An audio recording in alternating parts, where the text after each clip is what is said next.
चलो हुण अगे वधदे हां ते तुहानूं मिलवाउने आ हिसार दे हिंदुस्तानी दे नाल। पहली नज़र विच देखण अते मिलण वाले बहुत सारे लोग इस हिंदुस्तानी नूं पागल समझदे ने, पर यह हिंदुस्तानी हिसार विच देश भगती अते निस्वार्थ समाज सेवा दा एक चेहरा अते नां बन गया है।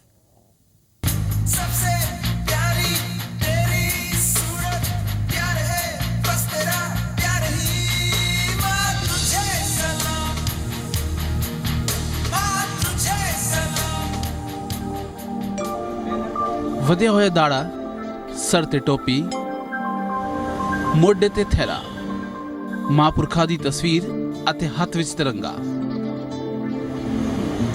ਇਹ ਨੇ ਹਿਸਾਰ ਦੇ ਹਿੰਦੁਸਤਾਨੀ ਰਾਜੇਸ਼ ਹਿੰਦੁਸਤਾਨੀ, ਜੋ ਕਿ ਨਿਸ਼ਕਾਮ ਸਮਾਜ ਸੇਵਾ ਦੀ ਇੱਕ ਮਿਸਾਲ ਬਣ ਗਏ ਨੇ। ਨਾ ਪੈਸਿਆਂ ਦੀ ਚਾਹ, ਨਾ ਵੋਟਾਂ ਦਾ ਚੱਕਰ, ਮਕਸਦ ਹੈ ਤਾਂ ਬਸ ਲੋਕਾਂ ਦੀ ਸਮੱਸਿਆਵਾਂ ਨੂੰ ਚੁੱਕਣਾ ਅਤੇ ਉਹਨਾਂ ਨੂੰ ਅਫਸਰਾਂ ਤੱਕ ਪਹੁੰਚਾਉਣਾ, कदे इस दफ्तर तो कदे उस दफ्तर। ये तो जी लोगों का भला करते हैं, सामाजिक सेवक है, अपना इसका कोई लालच नहीं है।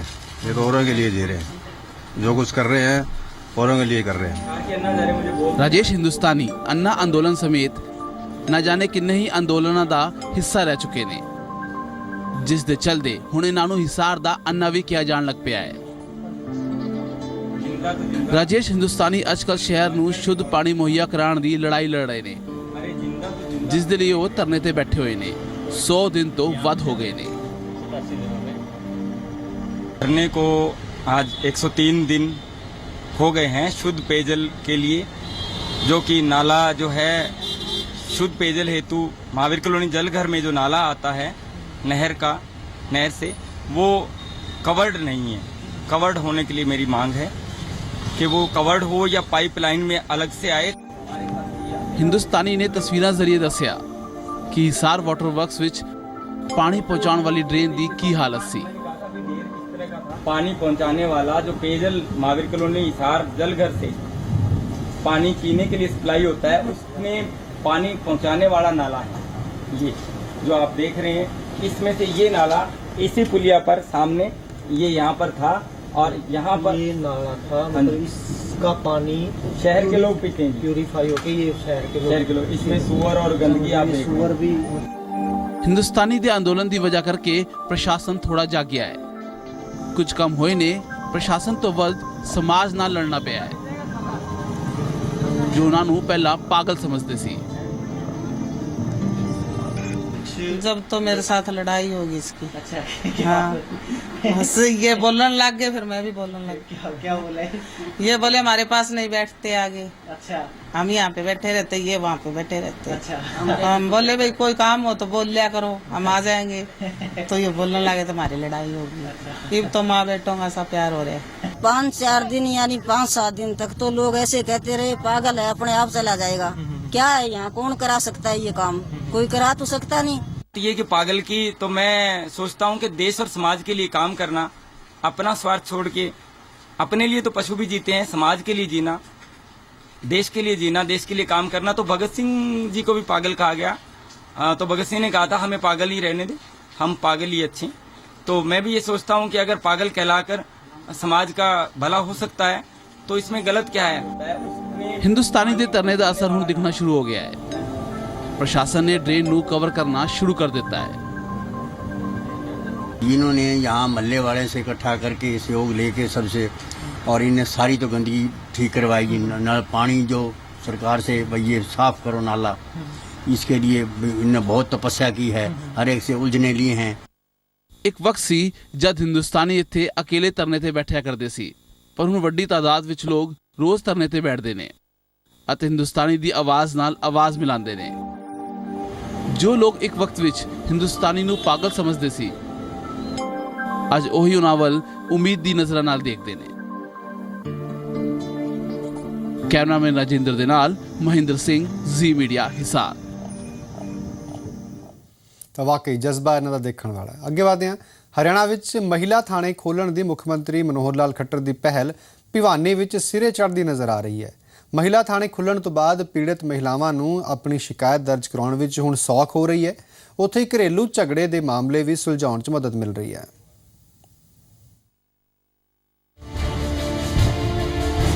ਮਨੋਹਰ ਸਰਕਾਰ ਨੇ ਸੱਤਾ ਵਿੱਚ ਆਉਣ ਤੋਂ ਬਾਅਦ ਸੂਬੇ ਦੇ ਸਾਰੇ ਜ਼ਿਲ੍ਹਿਆਂ ਦੇ ਵਿੱਚ ਮਹਿਲਾ ਥਾਣੇ ਖੋਲ੍ਹਣ ਦਾ ਐਲਾਨ ਕੀਤਾ ਸੀ, ਜਿਸ ਤੇ ਅੱਗੇ ਵਧਦੇ ਹੋਏ ਸਰਕਾਰ ਨੇ ਆਪਣਾ ਵਾਅਦਾ ਪੂਰਾ ਕਰਨ ਦੀ ਕੋਸ਼ਿਸ਼ ਕੀਤੀ, ਜਿਸ ਦਾ ਫਾਇਦਾ ਭਿਵਾਨੀ ਨੂੰ ਵੀ ਮਿਲ ਰਿਹਾ। ਭਿਵਾਨੀ ਵਿੱਚ ਮਹਿਲਾ ਥਾਣਾ ਖੁੱਲ੍ਹਣ ਨਾਲ ਔਰਤਾਂ ਖੁੱਲ੍ਹ ਕੇ ਆਪਣੀਆਂ ਸ਼ਿਕਾਇਤਾਂ ਦਰਜ ਕਰਵਾ ਰਹੀਆਂ ਨੇ। ਉੱਧਰ ਮਹਿਲਾ ਪੁਲਿਸ ਮੁਲਾਜ਼ਮ ਵੀ ਪੂਰੀ ਗੰਭੀਰਤਾ ਦੇ ਨਾਲ ਸ਼ਿਕਾਇਤਾਂ ਦਾ ਨਿਪਟਾਰਾ ਕਰ ਰਹੀਆਂ ਨੇ। ਮਹਿਲਾ ਥਾਣਾ ਪ੍ਰਭਾਰੀ ਦੀ ਮੰਨੀਏ ਤਾਂ ਜ਼ਿਆਦਾਤਰ ਮਾਮਲੇ ਪਤੀ ਪਤਨੀ ਦੇ ਆਪਸੀ ਝਗੜਿਆਂ ਨਾਲ ਜੁੜੇ ਨੇ, ਜਿਸ ਨੂੰ ਆਪਸੀ ਸਹਿਮਤੀ ਨਾਲ ਸੁਲਝਾਉਣ ਤੇ ਜ਼ੋਰ ਦਿੱਤਾ ਜਾਂਦਾ ਹੈ। ਉੱਥੇ ਹੀ ਬੱਚਿਆਂ ਨਾਲ ਛੇੜਛਾੜ ਦੇ ਮਾਮਲੇ ਤੇ ਸਖਤੀ ਦੇ ਨਾਲ ਨਜਿੱਠਿਆ ਜਾ ਰਿਹਾ ਹੈ। ਮਹਿਲਾ ਥਾਣੇ ਦਾ ਫਾਇਦਾ ਮਰਦਾਂ ਨੂੰ ਵੀ ਮਿਲ ਰਿਹਾ ਹੈ, ਕਿਉਂਕਿ ਮਹਿਲਾ ਪੁਲਿਸ ਝੂਠੀਆਂ ਸ਼ਿਕਾਇਤਾਂ ਦੀ ਹਕੀਕਤ ਸਾਹਮਣੇ ਲਿਆਉਣ ਦੇ ਵਿੱਚ ਮਦਦ ਕਰ ਰਹੀਆਂ ਨੇ।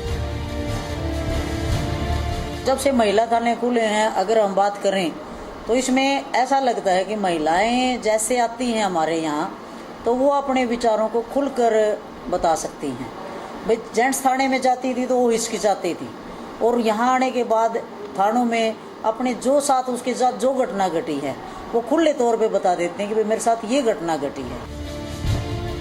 ਮਹਿਲਾ ਪੁਲਿਸ ਸਕੂਲ ਕਾਲਜਾਂ ਵਿੱਚ ਜਾ ਕੇ ਵਿਦਿਆਰਥਣਾਂ ਦੇ ਨਾਲ ਛੇੜਖਾਨੀ, ਘਰੇਲੂ ਹਿੰਸਾ ਤੇ ਅਨਵਾਂਟਡ ਟੱਚ ਦੇ ਬਾਰੇ ਵਿੱਚ ਜਾਗਰੂਕ ਕਰਨ ਵਿੱਚ ਵੀ ਅਹਿਮ ਰੋਲ ਅਦਾ ਕਰ ਰਹੀਆਂ ਨੇ।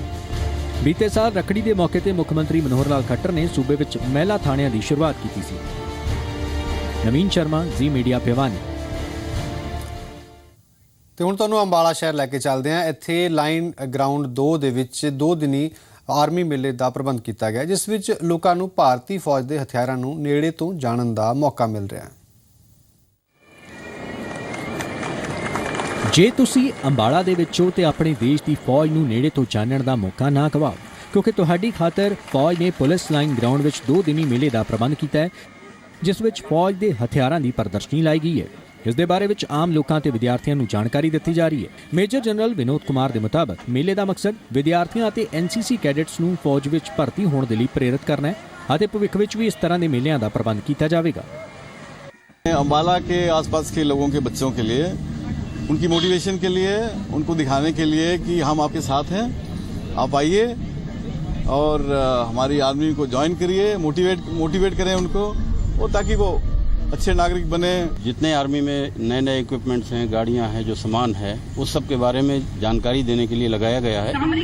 और यहाँ पे जो है लोगों को उनकी गलतफहमियां हैं आर्मी के बारे में या पुलिस के बारे में, वो सब दूर हो कि नहीं, हम सब एक हैं, केवल यूनिफॉर्म पहन लेने से हम अलग नहीं हैं। ਫੌਜ ਦੇ ਮੇਲੇ ਵਿੱਚ ਫੌਜ ਦੇ ਅਨੁਸ਼ਾਸਨ, ਹਥਿਆਰਾਂ ਦੇ ਡਿਸਪਲੇ ਨੂੰ ਦੇਖ ਕੇ ਸਕੂਲੀ ਵਿਦਿਆਰਥੀ ਵੀ ਕਾਫੀ ਉਤਸ਼ਾਹਿਤ ਨਜ਼ਰ ਆਏ ਅਤੇ ਭਵਿੱਖ ਵਿੱਚ ਫੌਜ ਦਾ ਹਿੱਸਾ ਬਣਨ ਦੀ ਇੱਛਾ ਜ਼ਾਹਰ ਕੀਤੀ। हमें बहुत इंस्पिरेशन मिली है इससे, और जो गोल है मतलब वो एग्जैक्ट है कि हमारे कि हमें ये बनना है। बहुत अच्छा लगा देख के, और मतलब बहुत कुछ सीखने को मिला कि ऐसे ऐसे चीज़ें होती हैं। बहुत अच्छा लगा, इनसे बहुत हमें नॉलेज मिली है, और तरह तरह के हमें पता चले कि आर्मी में कैसे कैसे होते हैं, वो पता चले। 2 ਦਿਨੀ ਮੇਲੇ ਵਿੱਚ ਆਰਮੀ ਬੈਂਡ ਵੀ ਆਪਣੀ ਧੁਨਾਂ ਦੇ ਜ਼ਰੀਏ ਆਮ ਲੋਕਾਂ ਅਤੇ ਵਿਦਿਆਰਥੀਆਂ ਦੇ ਲਈ ਖਿੱਚ ਦਾ ਕੇਂਦਰ ਬਣਿਆ ਰਿਹਾ। ਅਮਨ ਕਪੂਰ, ਜ਼ੀ ਮੀਡੀਆ, ਅੰਬਾਲਾ। ਚਲੋ ਇੱਕ ਹੋਰ ਚੰਗੀ ਖਬਰ ਤੁਹਾਨੂੰ ਦਿਖਾਉਂਦੇ ਹਾਂ। ਇਨਸਾਨੀਅਤ ਅਜੇ ਜ਼ਿੰਦਾ ਹੈ ਅਤੇ ਇਹ ਸਾਬਤ ਕਰ ਰਹੇ ਨੇ ਦਿੱਲੀ ਦੇ ਚਾਂਦਨੀ ਚੌਕ ਗੁਰਦੁਆਰੇ ਦੇ ਸਾਹਮਣੇ ਫੁੱਟਪਾਥ ਤੇ ਇਲਾਜ ਕਰ ਰਹੇ ਕੁਝ ਡਾਕਟਰਸ। ਫੁੱਟਪਾਥ ਤੇ ਬੇਘਰ ਅਤੇ ਬਿਮਾਰ ਲੋਕਾਂ ਨੂੰ ਇਹ ਡਾਕਟਰਸ ਮੁਫਤ ਇਲਾਜ ਕਰਨ ਦੇ ਨਾਲ-ਨਾਲ ਖਾਣਾ ਵੀ ਦਿੰਦੇ ਨੇ।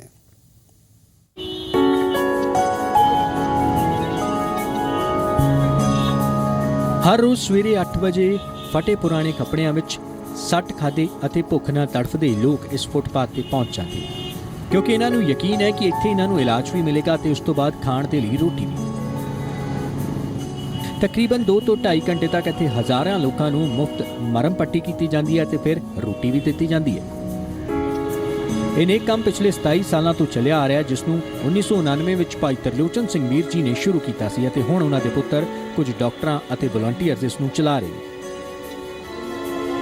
चांदनी चौक एरिया और पूरा लाल किला एरिया, इसमें कोई भी बीमार होता है उसको अपने आप ही रिक्शा वाले लोग यहाँ पे ला करके छोड़ देते हैं, और यहाँ पे इनका कोई भी पेशेंट हो उसकी पट्टियों का सबसे पहले हम उनको फर्स्ट एड देने की कोशिश करते हैं। उनकी पट्टी की जाती है और पट्टी करने के बाद में उनको इंजेक्शंस दे करके और उनकी बैंडेजिंग करते हैं। ਇੱਥੇ ਆਉਣ ਵਾਲੇ ਸਾਰੇ ਡਾਕਟਰ ਜਾਂ ਤਾਂ ਨੌਕਰੀ ਕਰਦੇ ਨੇ ਜਾਂ ਉਹਨਾਂ ਦੇ ਖੁਦ ਦੇ ਕਲੀਨਿਕ ਨੇ। ਚਾਂਦਨੀ ਚੌਕ ਤੇ ਫੁੱਟਪਾਥ ਅਤੇ ਨਿਗਮ ਬੋਧ ਘਾਟ ਤੇ ਮਰੀਜ਼ਾਂ ਦਾ ਇਲਾਜ ਕਰ ਰਹੇ ਡਾਕਟਰ ਅਤੇ ਵਲੰਟੀਅਰਸ ਆਪਣੇ ਆਪਣੇ ਕੰਮ ਤੇ ਨਿਕਲ ਜਾਂਦੇ ਨੇ। मन में ऐसा भाव लग रहा है कि जैसे देवता आ गए हैं और हम उनकी सेवा कर रहे हैं। जो डॉक्टर एक भगवान का रूप भगवान को भी भगवान मिल जाता है। हमको जो मरीज आते हैं इनसे ऐसा प्यार होता है जैसे भगवान से प्यार होता है। लोग कहते हैं इनको छुओ मत, मैंने कहा नहीं, हमें तो इसमें प्रेम आता है, कुछ नहीं है। ਪਿਛਲੇ 25 ਸਾਲਾਂ ਤੋਂ ਇੱਥੇ ਬੇਸਹਾਰਾ ਲੋਕਾਂ ਦੀ ਸੇਵਾ ਕਰਨ ਆ ਰਹੀ ਹਰਬੰਸ ਕੌਰ ਦਾ ਕਹਿਣਾ ਹੈ ਕਿ ਉਹਨਾਂ ਨੇ ਡਾਕਟਰੀ ਦੀ ਕੋਈ ਪੜ੍ਹਾਈ ਨਹੀਂ ਕੀਤੀ, ਜੋ ਵੀ ਸਿੱਖਿਆ ਉਹ ਇੱਥੇ ਹੀ ਸਿੱਖਿਆ ਹੈ ਅਤੇ ਹੁਣ ਇਹਨਾਂ ਲੋਕਾਂ ਦੀ ਸੇਵਾ ਕਰਨਾ ਉਹਨਾਂ ਦੀ ਜ਼ਿੰਦਗੀ ਦਾ ਹਿੱਸਾ ਬਣ ਗਿਆ। ਹਰ ਰੋਜ਼ ਸਵੇਰੇ ਤਕਰੀਬਨ 2 ਘੰਟੇ ਇੱਥੇ ਆ ਕੇ ਉਹ ਇਹਨਾਂ ਲੋਕਾਂ ਦੀ ਮਰਮ ਪੱਟੀ ਕਰਦੇ ਨੇ। सेवा की भावना कुदरत की तरफ से ही आती है और हर गुलाब का फूल हर जगह खिलता नहीं, किसी किसी से सेवा ली जाती है। मैंने कुछ कोर्स नहीं करा, मुझे पट्टी तक बांधनी नहीं आती थी।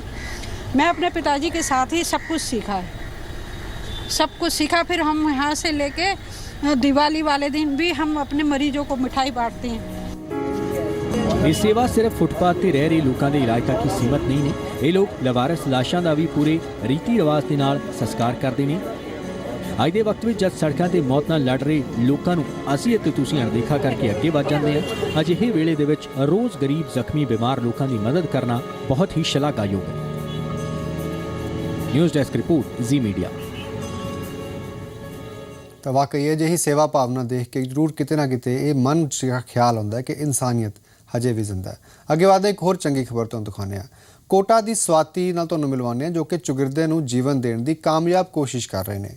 ਸਭ ਤੋਂ ਵੱਡੀ ਗੱਲ ਇਹ ਹੈ ਕਿ ਜਿਹੜੀਆਂ ਚੀਜ਼ਾਂ ਨੂੰ ਅਸੀਂ ਬੇਕਾਰ ਕਹਿ ਕੇ ਸੁੱਟ ਦਿੰਦੇ ਹਾਂ, ਉਹਨਾਂ ਹੀ ਚੀਜ਼ਾਂ ਨੂੰ ਇਸਤੇਮਾਲ ਕਰਕੇ ਸਵਾਤੀ ਨੇ 1200 ਬੂਟੇ ਲਾਏ ਨੇ। ਕਿਵੇਂ? ਕੋਟਾ ਤੋਂ ਇੱਕ ਖਾਸ ਰਿਪੋਰਟ ਦੇਖੋ।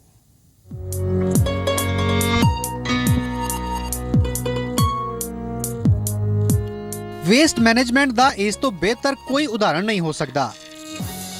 ਕੋਟਾ ਦੀ ਇੱਕ ਗ੍ਰਹਿਣੀ ਸਵਾਤੀ ਨੇ ਕੂੜੇ ਦਾ ਗਾਰਡਨ ਬਣਾ ਦਿੱਤਾ। ਆਖਰ ਸਵਾਤੀ ਨੇ ਕਿਵੇਂ ਕੀਤਾ ਇਹ ਕਾਰਨਾਮਾ? ਦਰਅਸਲ ਕਿਚਨ ਦੇ ਕੂੜੇ ਨੂੰ ਜ਼ਿਆਦਾਤਰ ਲੋਕ ਬੇਕਾਰ ਸਮਝ ਕੇ ਸੁੱਟ ਦਿੰਦੇ ਨੇ, ਪਰ ਸਵਾਤੀ ਅਜਿਹਾ ਨਹੀਂ ਕਰਦੇ ਨੇ। खर्चा करने के बजाय खर्चा बचा, अगर मैं इतना डम किसी को बुलाती तो मेरे को शायद एक ट्रॉली बुलानी पड़ती, एक मैन पावर रखनी पड़ती कि मेरा कचरा तू बाहर डाल के आ। यहाँ पर बाहर भी इतना कोई मेरे ख्याल से डस्टबिन का हमारा कोई प्रोविजन नहीं है, तो दूर तक ले जाने के लिए एक अच्छा अमाउंट मेरे को पे करना पड़ता। अब मेरे को वो पे करने की बजाय उल्टा मेरे को कुछ फायदा हो रहा है उससे। ਸਵਾਤੀ ਨੂੰ ਸ਼ੁਰੂ ਤੋਂ ਹੀ ਬੂਟਿਆਂ ਨਾਲ ਬੇਹੱਦ ਲਗਾਅ ਸੀ ਅਤੇ ਨਾਲ ਹੀ ਕੁਝ ਵੱਖਰਾ ਕਰਨ ਦਾ ਜਨੂਨ ਵੀ। ਲਿਹਾਜ਼ਾ ਘਰ ਦੇ ਗੇਟ ਤੇ ਜਿਹੜਾ ਖੱਡਾ ਸੀ ਉਸ ਨੂੰ ਵੀ ਸਵਾਤੀ ਨੇ ਗਾਰਡਨ ਵਿੱਚ ਤਬਦੀਲ ਕਰ ਦਿੱਤਾ। ਸਵਾਤੀ ਦੇ ਗਾਰਡਨ 'ਚ ਅੱਜ ਤਕਰੀਬਨ 1200 ਬੂਟੇ ਨੇ। ਕਿਚਨ ਤੋਂ ਨਿਕਲਣ ਵਾਲੇ ਹਰ ਤਰ੍ਹਾਂ ਦੇ ਕੂੜੇ ਨਾਲ ਸਵਾਤੀ ਖਾਦ ਬਣਾਉਂਦੇ ਨੇ ਅਤੇ ਫਿਰ ਉਸੇ ਖਾਦ ਦਾ ਇਸਤੇਮਾਲ ਗਾਰਡਨ ਵਿੱਚ ਕਰਦੇ ਨੇ। 6 फीट गड्ढा था, बच्चे बहुत छोटे थे, टेंशन रहती थी। इसको अगर मिट्टी से भराते तो काफ़ी एक्सपेंडिचर आता, तो इसके लिए हमने सोचा कि क्या किया जाए। तो यहाँ से पहले आपके कचड़े के ट्रक पास हुआ करते थे, तो हम लोगों ने आपके केले के छिलके हैं ये, हमने उनको रोक के वो कचरा इसमें डंप कराना चालू करा दिया। 1200 ਬੂਟਿਆਂ ਦੇ ਲਈ ਸਵਾਤੀ ਨੂੰ ਵੀ ਖਾਸੀ ਮਸ਼ੱਕਤ ਕਰਨੀ ਪਈ। ਜਨੂਨ ਸੀ ਤਾਂ ਪੂਰਾ ਹੋਇਆ। ਦਰਅਸਲ ਸਵਾਤੀ ਦੇ ਘਰ ਦੇ ਸਾਹਮਣੇ ਇੱਕ 6 ਫੁੱਟ ਦਾ ਖੱਡਾ ਸੀ ਜਿਸ ਵਿੱਚ ਕੂੜਾ ਭਰ ਦਿੱਤਾ ਗਿਆ ਅਤੇ ਸਵਾਤੀ ਨੇ ਉਸ ਭਰੇ ਹੋਏ ਖੱਡੇ ਦੀ ਮਿੱਟੀ ਵਿੱਚ ਕੁਝ ਬੂਟੇ ਲਾ ਦਿੱਤੇ। ਬੂਟਿਆਂ ਦਾ ਵਿਕਾਸ ਗੈਰ ਸਧਾਰਨ ਸੀ ਅਤੇ ਤਦ ਤੋਂ ਸਵਾਤੀ ਨੇ ਘਰ ਦੇ ਕੂੜੇ ਦੀ ਕੀਮਤ ਜਾਣ ਲਈ। पहले यहाँ पर एक कोटा स्टोन की स्प्लिटिंग यूनिट हुआ करती थी, उस वाले उसके अंदर पौधा लगाना अपने आप में एक बहुत डिफिकल्ट हो जाता है। तो उस कंडीशन में हमने जितना भी कचरा था उसको बाहर फेंकने के बजाय अपने यहीं डंप करना चालू किया और उसके ऊपर ही आपका ये गार्डन तैयार किया। ਕਿਵੇਂ ਸੰਭਵ ਹੋਇਆ ਸਵਾਤੀ ਦਾ ਸੁਪਨਾ? ਸਵਾਤੀ ਨੇ ਕਿਚਨ ਵਿੱਚ ਕੂੜਾ ਇਕੱਠਾ ਕਰਨ ਲਈ 2 ਡਸਟਬਿਨ ਰੱਖੇ, ਇੱਕ ਵਿੱਚ ਕੰਚ ਦੀਆਂ ਬੋਤਲਾਂ ਜਾਂ ਹੋਰ ਵੇਸਟ ਅਤੇ ਦੂਜੀ ਵਿੱਚ ਸਬਜ਼ੀ ਦੇ ਛਿਲਕੇ, ਚਾਹ ਦੀ ਪੱਤੀ, ਬਚਿਆ ਹੋਇਆ ਖਾਣਾ। तकरीबन 35 ਤੋਂ 70 ਦਿਨਾਂ ਵਿੱਚ ਖਾਦ ਬਣ ਕੇ ਤਿਆਰ ਹੋ ਜਾਂਦੀ ਹੈ। जितना भी आपका बायोडिग्रेडेबल है, आपका जितनी भी सब्जियां हैं उसके आप छिलके डाल सकते हैं, एगशेल डाल सकते हैं, चाय की पत्ती का वो जो चूरा निकलता है, कॉफ़ी पाउडर्स का है, इवन आपका जो कुक्ड फूड है वो भी आप उसके अंदर डाल सकते हैं। बस आप नहीं डाल सकते तो उसमें एक चाशनी, एक बहुत ऑयली फूड, ये मत डालिए। ਸਵਾਤੀ ਦੀ ਇਹ ਪਹਿਲ ਹਰ ਗ੍ਰਹਿਣੀ ਨੂੰ ਸੁਨੇਹਾ ਦਿੰਦੀ ਹੈ ਉਹ ਇਹ ਕਿ ਬਿਨਾਂ ਖਰਚੇ ਵੀ ਕੁਦਰਤ ਅਤੇ ਰਸੋਈ ਦੇ ਵਿਚਾਲੇ ਤਾਲਮੇਲ ਬਿਠਾਇਆ ਜਾ ਸਕਦਾ ਹੈ ਅਤੇ ਇੱਕ ਗ੍ਰਹਿਣੀ ਵੀ ਚੁਗਿਰਦੇ ਨੂੰ ਬਚਾਉਣ ਵਿੱਚ ਆਪਣਾ ਯੋਗਦਾਨ ਦੇ ਸਕਦੀ ਹੈ। ਹਿਮਾਂਸ਼ੂ ਮਿੱਤਲ, ਜ਼ੀ ਮੀਡੀਆ, ਕੋਟਾ, ਰਾਜਸਥਾਨ। ਬੂਟਿਆਂ ਤੋਂ ਬਾਅਦ ਹੁਣ ਗੱਲ ਫਿਟਨੈਸ ਦੀ ਕਰਦੇ ਹਾਂ, ਖਾਣ ਪੀਣ ਦੀ ਕਰਦੇ ਹਾਂ। ਅੱਜ ਦੇ ਵਕਤ ਵਿੱਚ ਹਰ ਕੋਈ ਆਪਣੀ ਫਿਟਨੈਸ ਦਾ ਧਿਆਨ ਰੱਖਣ ਦੇ ਲਈ ਹੈਲਦੀ ਡਾਈਟ ਲੈਣਾ ਪਸੰਦ ਕਰਦਾ ਹੈ। ਉੱਥੇ ਟ੍ਰਾਈ ਸਿਟੀ ਦੇ 2 ਨੌਜਵਾਨ ਲੋਕਾਂ ਨੂੰ ਆਰਗੈਨਿਕ ਫੂਡ ਖਵਾਉਣ ਦਾ ਕੰਮ ਕਰ ਰਹੇ ਨੇ। IIM ਤੋਂ ਪਾਸ ਆਊਟ ਆਸ਼ਿਮਾ ਅਤੇ ਗੌਰਵ ਨੇ ਮਲਟੀਨੈਸ਼ਨਲ ਕੰਪਨੀ ਦੀ ਜੌਬ ਛੱਡ ਕੇ ਟਰਾਈ ਸਿਟੀ ਦੇ ਲੋਕਾਂ ਨੂੰ ਆਰਗੈਨਿਕ ਫੂਡ ਖਵਾਉਣ ਦਾ ਕੰਮ ਸ਼ੁਰੂ ਕੀਤਾ ਹੈ।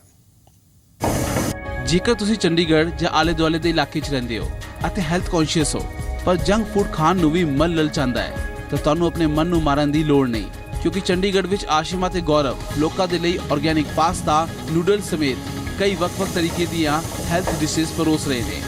ਆਰਗੈਨਿਕ ਹੋਣ ਕਰਕੇ ਇਹ ਹੈਲਦੀ ਹੋਣ ਦੇ ਨਾਲ-ਨਾਲ ਟੇਸਟੀ भी ने। इवेंचुअली क्या हो रहा है कि चंडीगढ़ में हेल्थ इज़ पिकिंग अप। पहले क्या होता था कि जंक ही खाना है लोगों को, अब क्या है कि हमारा पास्ता भी अगर है so people don't have to compromise on that. तुम पास्ता खाओ बट हमारा पास्ता हेल्दी है, so it is under 400 calories, so you don't have any guilt कि यार मैंने पास्ता खा लिया, you don't regret eating it. ऐसा खाना ला सकूँ हमारे आसपास में जो कि अफोर्डेबल हो और आप बहुत ही कम पैसे में आप घर पे बैठे उस खाने को एंजॉय कर सकते हो और उसके बाद भी आपको कभी बुरा ना लगे खाने के बाद। आप फ्रेश इंग्रेडिएंट्स यूज़ करो, आप अच्छी अच्छी रेसिपीज़ इन्वेंट कर सकते हैं। लोगों को लगता है कि जो फास्ट फूड भी है, पास्ताज, नूडल्स, कि वो हेल्दी नहीं हो सकते हैं, वो सब अनहेल्दी हैं, लेकिन ये ऐसा है नहीं। ये सब अच्छा खाना आप तरीके से प्रिपेयर करेंगे तो हर चीज़ हेल्दी होती ही है। ਆਸ਼ਿਮਾ ਤੇ ਗੌਰਵ ਦੀ ਕਿਚਨ ਵਿੱਚ ਕਈ ਦੇਸ਼ਾਂ ਦੀ 40 ਤੋਂ ਵੱਧ ਡਿਸ਼ਸ ਤਿਆਰ ਹੁੰਦੀਆਂ ਨੇ। ਆਸ਼ਿਮਾ ਤੇ ਗੌਰਵ ਇੱਕ ਵੈਬਸਾਈਟ ਦੇ ਜ਼ਰੀਏ ਲੋਕਾਂ ਨੂੰ ਆਪਣੇ ਖਾਣੇ ਦੇ ਬਾਰੇ ਜਾਣਕਾਰੀ ਦੇ ਰਹੇ ਨੇ। ਇਸ ਵੈਬਸਾਈਟ ਵਿੱਚ ਖਾਣੇ ਦੇ ਬਾਰੇ ਪੂਰੀ ਜਾਣਕਾਰੀ ਹੈ, ਜਿਵੇਂ ਉਸ ਵਿੱਚ ਕਿੰਨਾ ਸੈਚੂਰੇਟਿਡ फैट, एनर्जी ਅਤੇ कैलोरीज ਨੇ।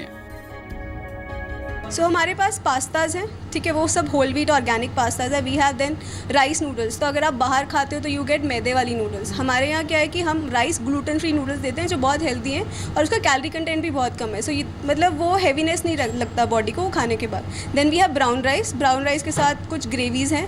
उसके बाद we have grilled vegetables and grilled chicken and grilled fish and we have a lot of salads. Ashima ਤੇ ਗੌਰਵ ਨੇ ਦੱਸਿਆ ਕਿ ਉਹਨਾਂ ਨੂੰ PGI ਦੇ ਸਰਵੇ ਵਿੱਚ ਪਤਾ ਚੱਲਿਆ ਕਿ ਪੰਜਾਬ ਵਿੱਚ 65% ਲੋਕ ਮੋਟਾਪੇ ਤੋਂ ਪਰੇਸ਼ਾਨ ਨੇ, ਜਿਸ ਤੋਂ ਬਾਅਦ ਉਹਨਾਂ ਨੇ ਇਹ ਹੈਲਦੀ ਅਤੇ ਟੇਸਟੀ ਫੂਡ ਤੇ ਕੰਮ ਕਰਨਾ शुरू किया। पौष्टिक सुनते ही आपको लगेगा कि ये अच्छा खाना है और हम वही चीज़ गारंटी भी करते हैं कि आपको कैलोरीज नहीं होंगी हमारे खाने के अंदर, फैट बिल्कुल भी नहीं होगा जो अनहेल्दी फैट होता है। उसके अलावा जो ओवरऑल कैलोरीज है 400 कैलोरीज से लेस ही है हमारा खाने के बीच में, तो जो भी आप खाओगे आपको अच्छा ही लगेगा और हमेशा खाते ही जाएंगे। आशिमा ਤੇ ਗੌਰਵ ਦੋਨੋਂ ਹੀ IIM ਪਾਸ ਆਊਟ ਨੇ। ਆਸ਼ਿਮਾ ਨੇ ਕੋਜ਼ੀਕੋਟ ਅਤੇ ਗੌਰਵ ਨੇ ਕਾਸ਼ੀਪੁਰਾ ਤੋਂ IIM ਦੀ ਪੜ੍ਹਾਈ ਕੀਤੀ ਹੈ।